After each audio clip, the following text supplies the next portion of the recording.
नमस्कार विद्यार्थी मित्रांनो, आज आपण टाइप्स ऑफ पॅरलोग्राम म्हणजेच या ठिकाणी चौकोनाच्या प्रकारचा तिसरा प्रकार म्हणजे स्क्वेअर चौरस यांचे काही गुणधर्म या ठिकाणी पाहणार आहोत।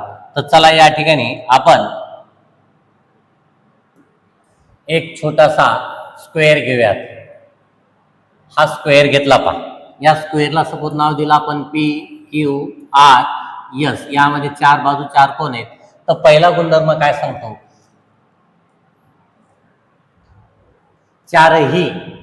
चारही बाजू समान। आपल्या सर्वांना माहिती आहे समान म्हणजे एकरूप। लक्षात ठेवा, समान या अर्थाचा काय आहे, एकरूप।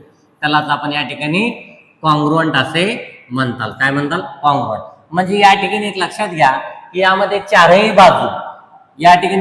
बाजू समान मापाच्या असतात। पहिला काय गुणधर्म, पीएस किंवा P Q equal to Q R equal to R S equal to P S. म्हणजे चारीचं माप समान असणार आहे। हे जर 5 असेल तर हे 5 सेंटीमीटर, हे 5 सेंटीमीटर, हे 5 सेंटीमीटर। अशा प्रकारे सर्व माप समान आहे, त्यालाच आपण एकरूप सुद्धा म्हणू शकतो। समान असतील तर एकरूप असतात, हा पहिला गुणधर्म आहे। दुसरा गुणधर्म काय सांगतो पहा विद्यार्थी मित्रांनो, सर्व कोण 90 मापाचे असतात। खूप सोपा आहे। यामध्ये प्रत्येक कोण, या चौकोनाचा प्रत्येक कोण कितीचा असणार आहे, 90 मापाचा असणार आहे। हा दुसरा गुणधर्म आहे। यामध्ये कोण पी, कोण क्यू, कोण आर, कोण एस हे सर्व कितीचे असणार आहेत, 90 अंशाचे असणार आहेत। यालाच आपण एकरूप आहेत सुद्धा म्हणू शकतो। काय म्हणता येईल, एकरूप आहेत असं सुद्धा या ठिकाणी आपण म्हणू शकतो। एकरूप का, समान असतील तर त्याला एकरूप म्हणता येतं।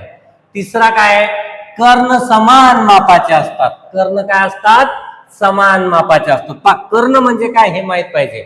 एखाद्या चौकोनामध्ये विरुद्ध कोपरे म्हणजेच विरुद्ध शिरोबिंदू म्हणजेच अपोजिट व्हर्टेक्स जॉईन केल्यानंतर जी लाईन सेगमेंट तयार होते।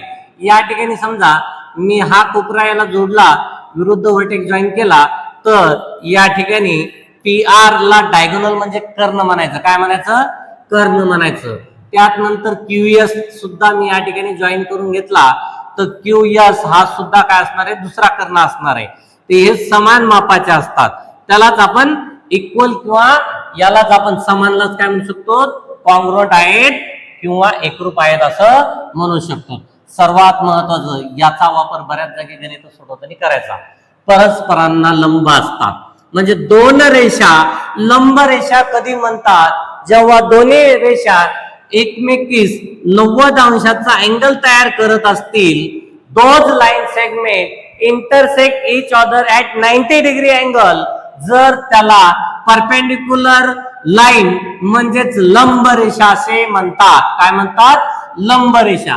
तर या ठिकाणी जो कोण तयार होणार आहे, हा कोण इंटरसेक्ट झाल्यामुळे तर हा 90चाच कोण तयार होतो। हा झाला चौथा गुणधर्म।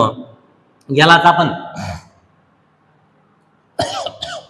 समजा हा ओ आहे, तर या ठिकाणी तयार होणारा कोण 90 अंशाचा असतो।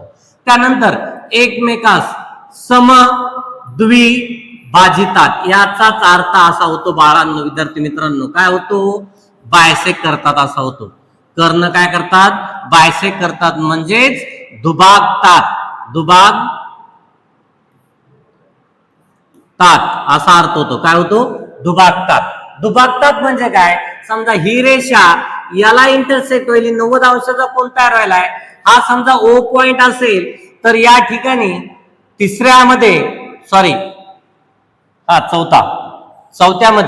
चौथ्यामध्ये आपल्याला ओपी किंवा पीओ आणि ओ आर या दोन्हीचं माप समान असणार आहे, त्यालाच आपण एकरूप म्हणतात। त्याचबरोबर